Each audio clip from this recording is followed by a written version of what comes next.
Témoignage du médecin traditionnel du Cameroun. Chapitre 1, Mes antécédents.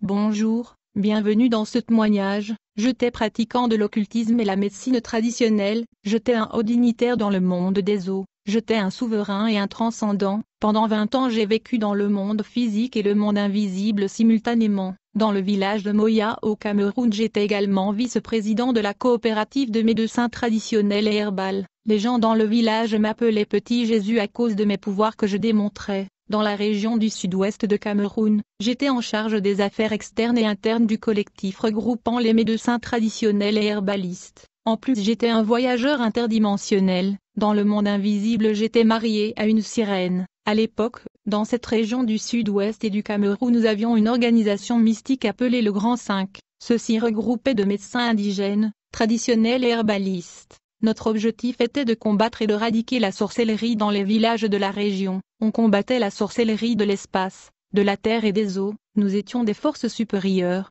de même que la Bible dit, le plus fort va abattre le plus faible. Nous étions de principautés et des dominations dans cette région du Cameroun. Personne et aucun sorcier ne pouvait nous dominer. Avec la permission des chefs du village de la région, nous avons pu neutraliser un bon nombre de sorciers de la région. Chapitre 2. Mes sorties dans l'espace contre les sorciers. Quand j'opérais comme principauté dans les villages, je devais mettre un tenue de combat spirituel analogue à celui qui est décrit dans le livre d'Éphésiens, où la Bible parle de l'armure de chrétien. En tant que médecin indigène et traditionnel et herbaliste, j'avais un tenue de combat et une armure, et quand je mettais ce tenue de combat, je savais que je veux en guerre contre le sorcier et les gens vont mourir. D'abord, je devais mettre un casque avant d'opérer la projection astrale dans l'espace cosmique, pour nettoyer l'espace astral qui est souvent pollué et infesté par des envoûtements, des enchantements et des mauvais sorts de sorciers. Cette casque que je mettais symbolisait ma suprématie face à la sorcellerie et le fait que j'étais roi face aux sorciers. En plus, ce casque était équipé des ammunitions. Une fois que le sorcier osait me tenir la tête, il était soudainement atteint par balle mystique, et c'était la mort, car il n'y avait pas de remède dès que quelqu'un est atteint par balle mystique, et donc ce casque dégageait le feu et était muni des balles mystiques.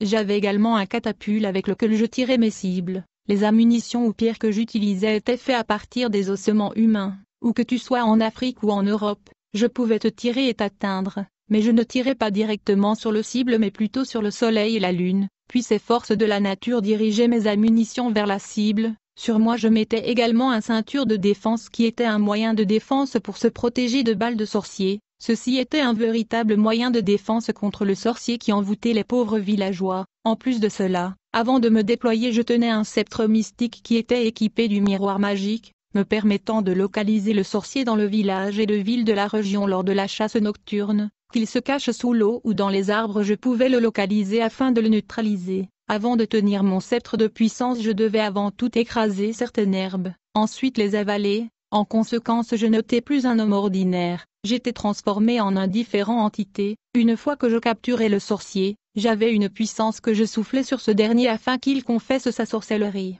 Il devait confesser sa sorcellerie ou mourir, mais même s'il confessait sa sorcellerie, il mourrait tout de même, au moins que nous le défendons car les sorciers ne sont pas supposés révéler leur sorcellerie par crainte de la mort. Dans ce conflit contre le sorcier, j'étais blindé spirituellement et physiquement, je veux dire, même les ammunitions physiques ne pouvaient pas m'atteindre. Ainsi pour tirer le sorcier j'utilisais le sceptre de puissance et les paroles que je prononçais. Chapitre 3, Mon initiation. Mon histoire a commencé quand j'étais enfant au village. Quand j'avais 5 ans, mon grand-père qui vivait dans le village voisin voulait me voir pour la première fois. Il a demandé à mes parents de m'emmener lui rendre visite au village voisin. C'est ainsi que mes parents m'ont emmené au village pour rendre visite à mon grand-père. En outre, mon grand-père était un leader traditionnel et prêtre du dieu ancestral appelé Abasanjo. À vrai dire, dans le village les gens adoraient des idoles et des dieux morts, et donc mon grand-père était l'un des chefs du village. De plus, il était le prêtre du dieu des ancêtres dans le village de Magnola, où les gens vénèrent le dieu Abasanjo. Alors dès que nous sommes arrivés au village, j'ai vu mon grand-père pour la première fois. Il était gros, vieux et aveugle. Quand nous sommes arrivés chez lui au village, il me demanda de m'approcher de lui. Aussitôt que je me suis rapproché de mon grand-père qui était aveugle, il a commencé à me toucher partout, de la tête aux pieds. Puis il a commencé à invoquer les esprits des ancêtres de venir dans ma vie. Il appelait les ancêtres qui étaient déjà morts. À vrai dire, dans ce village de Magnola au Cameroun, nous ne croyons pas que les morts sont morts, nous croyons que les morts sont vivants et ils sont autour de nous, ainsi les gens adressent leurs prières aux ancêtres morts. Le grand-père a demandé aux esprits des morts de me protéger et de me guider, ils étaient supposés marcher devant moi et après moi. Ensuite, le grand-père m'amena derrière sa maison, et me demanda de me tenir sur une pierre qui ressemble à une tombe. Enfin il cassa le noix de coco, et il versa de l'eau du noix de coco sur moi, tout en répétant des paroles incantatoires. Ceci était véritablement le début de mon initiation. Après ce cérémonie au village de mes ancêtres, nous sommes retournés au village de Moya où je fus inscrit à l'école primaire. Quelques années après, j'ai fini l'école primaire, mais cependant je ne pouvais pas aller à l'école secondaire à cause du manque de moyens financiers. Puis un jour dans le village, une femme est arrivée dans le village. Elle venait du village de Boyaki pour trouver un garçon qui va travailler comme domestique chez elle. Étant donné que je ne pouvais pas aller à l'école à cause du manque de moyens, je me suis donc précipité à elle, et je lui ai dit que je suis prêt à travailler comme domestique pour elle. Plus tard la dame m'a emmené chez elle, et j'ai commencé à travailler comme domestique chez elle. Au fur et à mesure que je travaillais dans cette maison, j'ai commencé à voir de grands livres de la magie qui attiraient ma curiosité. D'autre part, pendant que je travaillais dans cette maison, je me voyais régulièrement dans de rêves en train de travailler dans une forêt. Ce rêve était tellement répété que c'était devenu comme réalité. Quand je dormais la nuit, je me voyais en train de travailler dans une forêt pour un individu qui avait la forme de mon grand-père. Dans la journée, c'était la vie normale. Mais quand je veux dormir la nuit, je me voyais dans la forêt en train de travailler pour cet homme qui était sans doute mon grand-père. Il avait la structure de mon grand-père qui était aveugle, et donc, je vivais dans ce monde physique et aussi dans le monde de la forêt. Alors que je vivais dans cette maison, j'étais attiré par des livres mystiques que je voyais. Un jour j'ai pris ces livres. Un de ces livres était écrit par le docteur Laurence. J'ai également pris le 6e et le 7e livre de Moïse. Pendant que je lisais ce livre mystique, j'étais effrayé par les contenus de ce livre. Un autre livre était La foi de Napoléon. Ce livre prédisait le futur et avait affaire au maraboutisme. Bien-aimé, le monde spirituel est réel. Je connais tout le magasin mystique et occulte du Cameroun. Dans ces magasins vous verrez ce livre de la foi de Napoléon. Grâce à ce livre, je pouvais opérer des projections astrales interplanétaires. Ces livres enseignent le technique de voyage dans le plan et le dimension astrale. En conséquence, j'ai maîtrisé le monde astral et je pouvais opérer de projections astrales à travers le chakra de mon ventre. J'étais un bon pilote dans l'espace astral et cosmique. Je pouvais voyager en Inde, au Japon et à Jérusalem avec l'aide de 3 bougies et de prières magiques. Je n'avais pas besoin de visa, ambassade ou avion. Je n'avais qu'à entrer dans ma chambre et réciter les prières magiques. C'était quand j'opérais de voyage astral que j'ai compris qu'il y a plus d'activité dans l'espace cosmique qu'à la surface de la Terre. En réalité, à part l'espace qui est parcouru et traversé par les avions, il y a un autre monde dans l'espace, où règne une autorité puissante dans l'espace qui gouverne le firmament et le monde souterrain. Il n'y a pas de terrain neutre dans ce guerre spirituelle. En plus de ceci, en tant que transcendeur, je voyageais dans l'hyperespace, le 2e ciel, et je connais la puissance à l'œuvre dans le 2e ciel. Beaucoup de chrétiens souffrent des afflictions parce qu'il y a une entité humanoïde puissante et géante dans le 2e ciel. Ce souverain dans le 2e ciel a 10 000 démons féminins, qui sont des sirènes de l'air.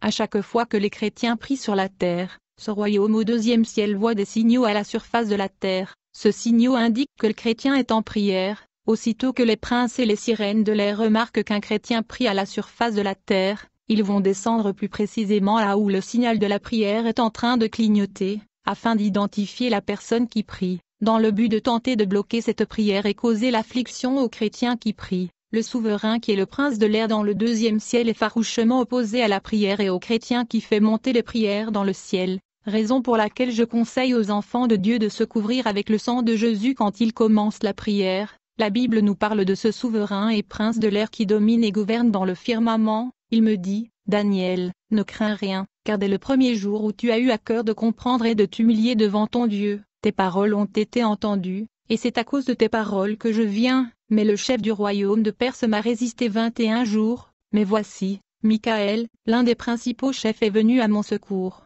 et je suis demeuré là auprès des rois de Perse. Dans ce passage, la Bible révèle le maître de l'espace, le roi de Perse qui contrôle l'espace cosmique. Alors que je travaillais dans cette maison, mon père était jaloux de moi à cause de faveurs que je recevais. Puis un jour mon père est venu et m'arracha de la maison de mon patron par la force. et me ramena à la maison sans pour autant fournir des justifications de ses agissements. Un jour alors que je vivais avec mes parents au village de Ambokana, j'ai vu une dame passant dans la rue, elle semblait désespérée, je me suis rapproché d'elle pour voir si je pouvais l'assister, c'est alors qu'elle me dit, il y a quelque chose dans mon ventre que je dois faire sortir. Elle m'a demandé un seau pour la faire sortir. Quand je lui ai apporté le seau, elle urina des choses qui étaient dans son ventre qui avaient l'air de pierres précieuses. Quand nous sommes allés au marché, nous avons vendu certains d'entre eux et nous avons eu beaucoup d'argent, étant donné que vendre ces pierres précieuses était illégal. Elle a suggéré que nous devrions rendre visite à un médecin indigène pour la protection afin d'échapper les autorités. Dès que nous sommes arrivés chez le médecin indigène, j'ai conclu que ce monsieur n'était pas un médecin indigène mais un mystique, car je ne pouvais pas voir les outils et instruments de médecins indigènes autour de lui. Quand cet homme m'a regardé avec ses yeux spirituels, il m'a demandé si j'étais un médecin traditionnel ou herbaliste. Je lui ai dit que ce n'était pas le cas. En fait, il avait vu des choses en moi. Il voyait le pouvoir et la puissance en moi, puis il me montra certaines plantes et herbes et me demanda si je le connaissais. Je lui ai répondu que je voyais ces herbes pendant que je travaillais en forêt dans le rêve. En effet, mon grand-père me montrait ces herbes dans les rêves lucides qui se répétaient la nuit. Du coup, et à ma grande surprise, ce mystique me dit, je veux t'ouvrir les yeux spirituels, tu deviendras un grand homme, tu vas devenir un souverain dans le monde de la forêt, dans le monde physique et dans le spirituel. Pour cela, vous devez m'apporter un ossement humain, un poulet blanc, un œuf. Il était facile pour moi d'obtenir ces choses parce que je suis un pêcheur. En effet, les gens dans notre village enterraient leurs proches auprès de la rivière, et souvent dans le riz de la rivière on voyait les ossements humains. Puis le mystique me dit, je vais vous donner une reine qui vous guidera et prendra soin de vous dans tout ce dont vous aurez besoin,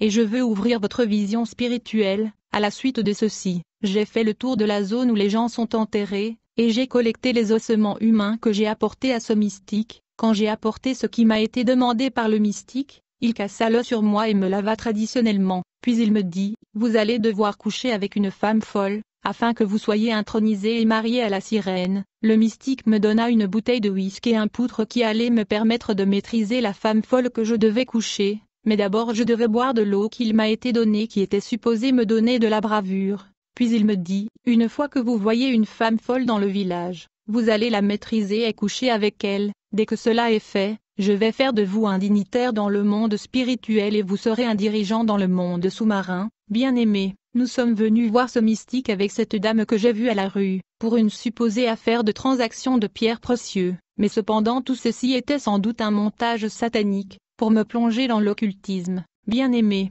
quand on se réveille le matin, il y a des choses qui arrivent au courant de la journée, qui sont programmées de façon méticuleuse par le monde mystique. En raison de ceci, les chrétiens doivent apprendre à contrôler la journée très tôt le matin. C'est ainsi que je me suis retrouvé profondément dans l'occultisme. Ainsi donc, cette affaire de pierres précieuses était justement une mise en scène du monde d'obscurité. Le diable avait tout planifié afin de m'enfoncer profondément dans l'occultisme grâce à mes connexions ancestrales. Plus tard, j'ai commencé à sillonner le village à la recherche d'une folle. Alors que je me déambulais, j'ai vu une dame folle, je l'ai dominée et j'ai eu des relations sexuelles avec elle. Ensuite, le mystique m'a donné une huile de purification que je devais appliquer pendant 7 jours. Il m'a averti que je serais visité dans mes rêves nocturnes par une femme, qui viendra ensuite physiquement me voir. Cette femme est censée être ma reine.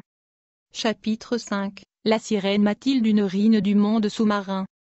Durant les 7 jours de purification, un jour alors que je dormais pendant le jour vers 15 heures dans l'après-midi, j'ai vu dans une rêve une dame, qui s'approcha de moi. Au départ, elle ne ressemblait pas à une reine ou déesse. La dame qui était venue dans mes rêves était frêle comme si elle était malade. Quand je l'ai vue, j'ai pensé qu'elle était une patiente malade qui cherchait de l'aide ou l'assistance. Mais ce n'était pas le cas, elle était la sirène des eaux, qui était censée être ma femme. Dès qu'elle s'approcha de moi, elle se présenta en me disant qu'elle était la sirène Mathilda. Elle m'a dit, je m'appelle Mathilda, je suis votre femme, je suis votre reine. J'étais curieux de la voir, nous avons eu un temps de dialogue, puis elle me dit qu'elle doit retourner dans le monde des eaux. Après cette première rencontre, elle me promit de revenir afin qu'on puisse passer le temps ensemble, et dialoguer en long et en large. Le jour suivant, Mathilda est venue avec force et avec toute sa gloire. Elle était jolie et séduisante.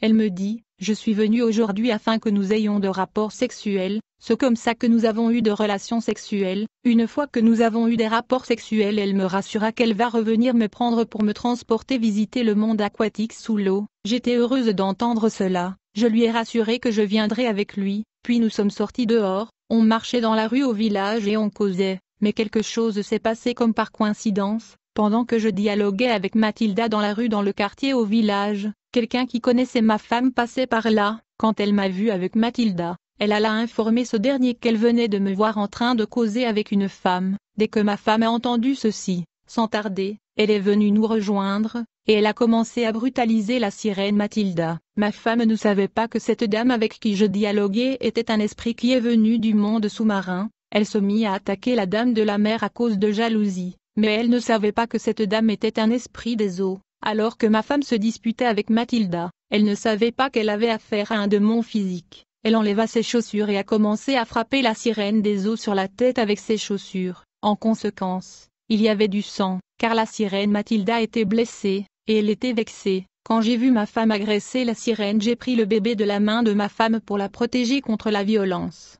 La sirène était en colère et saignait, puis elle a commencé à s'en aller, elle marcha quelques pas, ensuite elle se retourna, enfin, elle fut sortie une poudre de sa sac, et elle souffla cette poudre en direction de ma femme, et elle lui dit, « À partir de maintenant, vous êtes un squelette, et vous allez me suivre dans le monde sous-marin. » Après cette altercation, Mathilda se fâcha contre moi et elle garda distance parce qu'elle était en colère. Ma relation avec elle était devenue venimeuse car elle était en colère, mais en raison du poudre mystique qu'elle souffla sur ma femme, ce dernier commença à souffrir. Ceci arriva 3 jours après cet incident. Ma femme a commencé à se plaindre à propos de sa jambe. Elle sentait comme si un poison ou venin agissait sur ses jambes. Comme j'avais le cure pour le poison, j'ai tenté de l'appliquer sur sa jambe mais ça n'a pas marché. Il y eut des eczémas qui ont apparu sur la peau. J'ai tenté d'appliquer de la poudre sur elle pour calmer ceci, mais ça ne marchait pas. Elle allait de mal en pire. Je ne réalisais pas que sa situation menaçait sa vie. Pendant que je m'occupais de ma femme,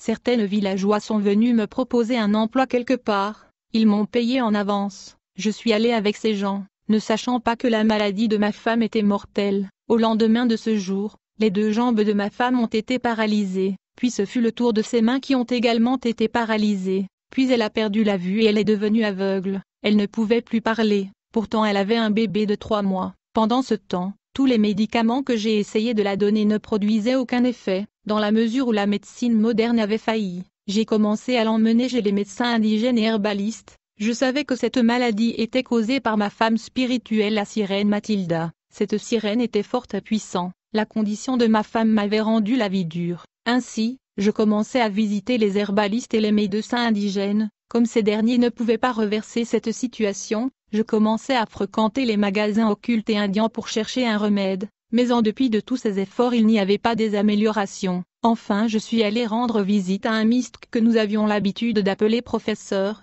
Ce dernier me dit, « Vous n'allez pas déjouer et vaincre la reine Mathilda, elle est tellement puissante. » Raison pour laquelle tous ces charlatans et féticheurs n'ont pas pu vous aider, parce qu'elle est extrêmement puissante. Vous aurez à trouver une reine qui est plus puissante et plus forte qu'elle. À moins que vous ne trouviez une reine plus puissante qu'elle, vous ne serez pas capable de sauver votre femme, parce que la reine Mathilde est très puissante.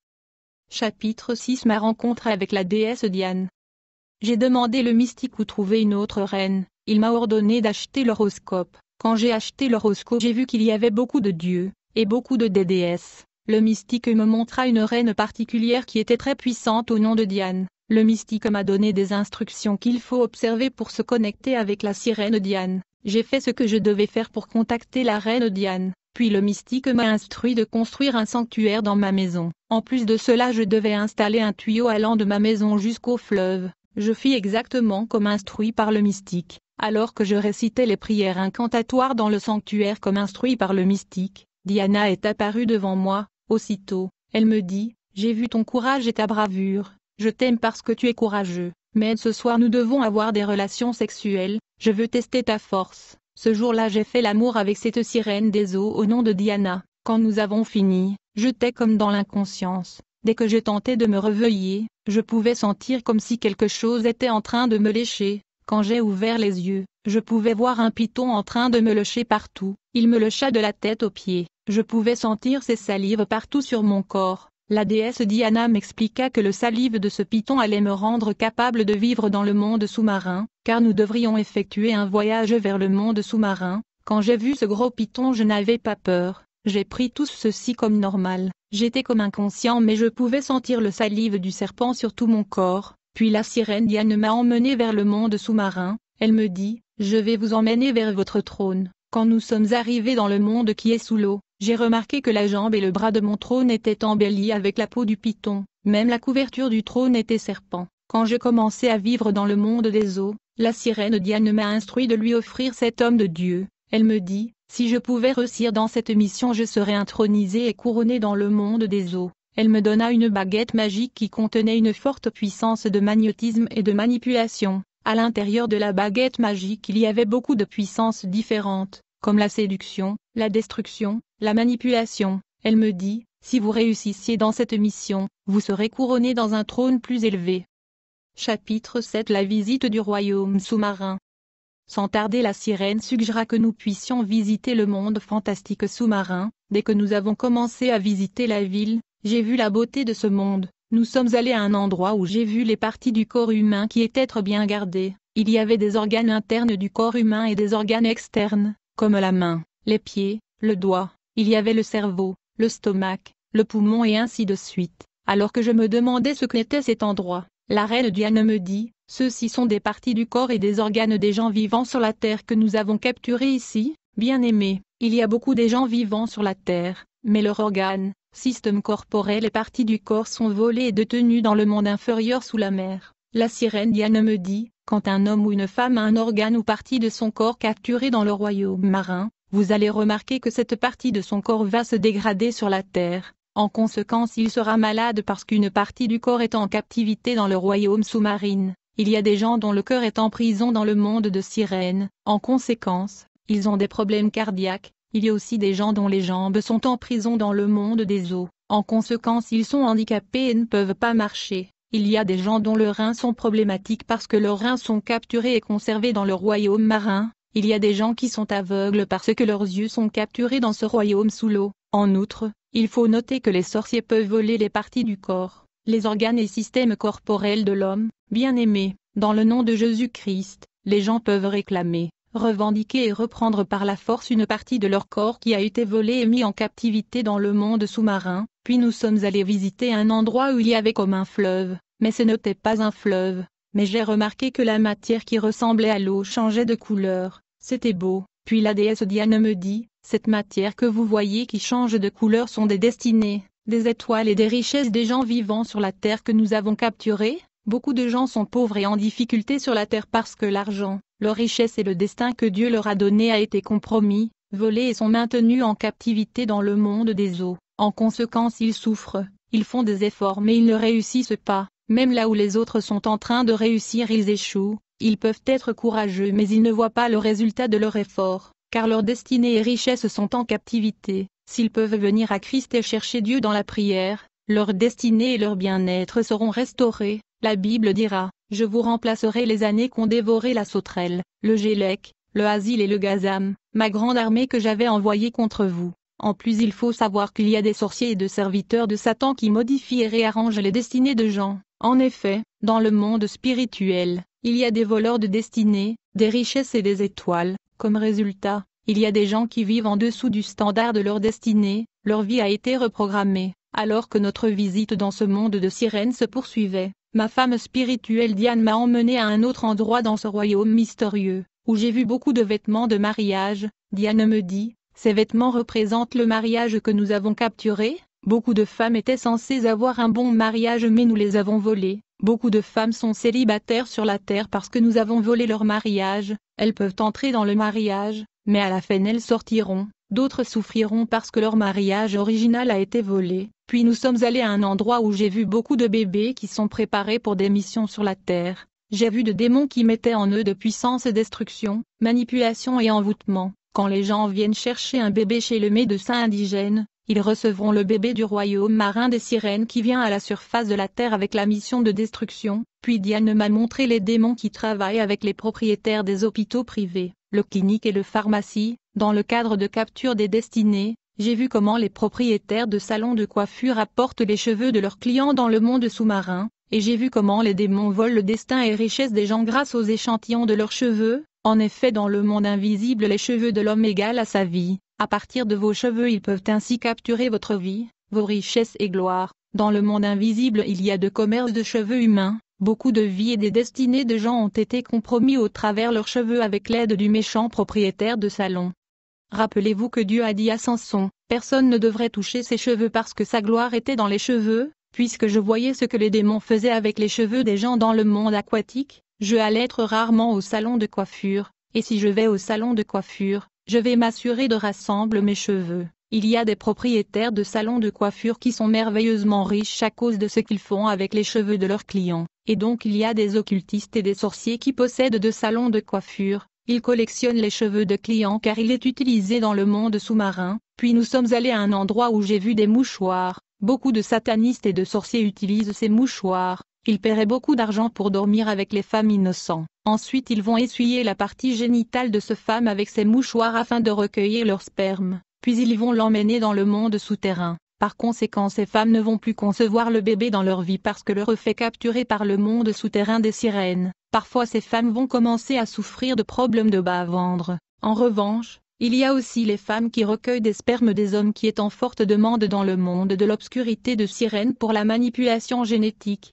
Les spermes comme ça peut être vendus trop cher parce que tous les œufs de l'homme sont capturés. En raison de ceci, les occultistes et les hommes de pouvoir paieraient beaucoup d'argent aux femmes et hommes pour dormir avec eux et ils vont essuyer leur partie génitale pour recueillir et collecter leurs spermes. Les femmes et les hommes qui tombent victimes de ces pratiques subissent la stérilité. Les femmes souffrent également de douleurs dans le bas-ventre. D'autre part, aujourd'hui il y a beaucoup des hommes qui souffrent du manque de sperme. Il y a diminution de sperme. Puis la reine Diane m'a mené visiter un esprit puissant dans le monde souterrain. L'esprit était humanoïde mais il était un homme araignée. Cet esprit est un captureur de destin, des champs et étoiles. Il peut parcourir 10 000 km en une seconde. Il a une grande vitesse dans le monde astral. Si vous voyez une araignée, il faut faire gaffe. Ils sont des captureurs de la destinée. Ils sont utilisés par le monde des ténèbres pour attraper le destin, les étoiles et les chances des innocents. Vous pouvez marcher dans une grande route où tout le monde passe, mais quand vous êtes la cible du monde de Satan, qui vous regarde dans le miroir, un araignée ne va tomber que sur votre visage. En outre, de nombreux agents de Satan ont des écoles primaires et maternelles où ils capturent le destin des enfants grâce à leurs mouchoirs du royaume marin. Avant d'envoyer vos enfants à l'école, vous devez les couvrir avec le sang de Jésus-Christ, parce que ces agents passent leurs mouchoirs sur le visage des enfants.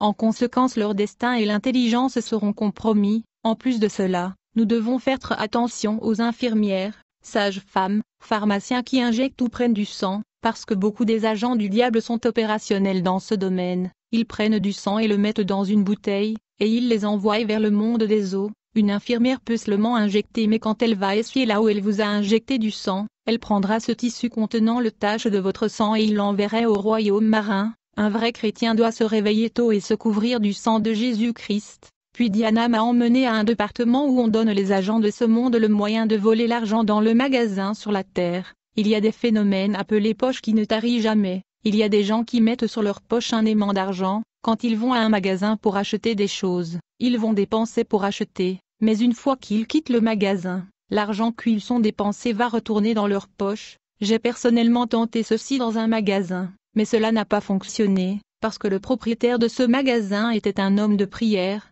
Il était un enfant de Dieu. Le magasin a été couvert par le sang de Jésus. Puis Diane m'a emmené au département de la musique dans le monde de Satan. Quand nous sommes arrivés à cet endroit, j'ai enfin compris que les musiciens étaient pour la plupart des homosexuels. Dans cet endroit dans le monde sous-marin, j'ai vu Baphomet, le dieu de la musique, face à face. Elle m'a montré tout le musicien que je connaissais. J'ai compris que la musique est diabolisée. J'ai compris que 60% des musiciens sont des homosexuels. 75% des musiciens sont des occultistes. Quand j'ai vu Baphomet, j'ai remarqué qu'il était souriant en tout moment. Alors qu'il s'entretenait avec la reine Diane, il riait en tout moment. Pendant la conversation entre la déesse Diane et le roi de la musique Baphomet, nous sommes allés visiter la prison de musiciens, où j'ai vu beaucoup de musiciens qui ont été tenus en captivité. Baphomet nous parla du sort de l'une de ce musicien dans ce prison. Pendant qu'il parlait, il souriait. Il nous dit, « Cet homme est venu à moi pour la célébrité et je lui ai donné la notoriété. J'ai fait ce que j'étais supposé faire par rapport au pacte qu'il a signé avec moi. Mais cet homme a failli de garder la loi, et il aurait dû se conformer aux termes et conditions du pacte qu'il a signé quand il est venu à moi. Il avait pourtant accepté d'être un homosexuel, mais il y a échoué à faire ce qu'il a promis, c'est pourquoi il est ici dans cette prison. Il est mon captif car il a refusé de se conformer aux pratiques homosexuelles, que tout le monde adhère dans l'industrie de la musique. Puis la reine Diane m'a emmené au département de la nourriture. Quand nous sommes arrivés dans ce département-là, j'étais émerveillé. Ma langue ne peut pas dire ce que j'ai vu à propos de la nourriture que nous mangeons. Aucune pierre n'est laissée intacte. Bien-aimé, même l'air que nous respirons est utilisé comme canal de manipulation par le monde de Satan. À combien plus fort raison la nourriture que nous mangeons. Quand nous nous réveillons, nous devons nous couvrir du sang de Jésus-Christ. J'étais un esclave au service du diable pendant 20 ans. Je me déplaçais toujours ici et là pour causer les destructions. Je ne restais jamais longtemps ou plus d'un an dans un endroit. J'étais toujours en mouvement. Aucun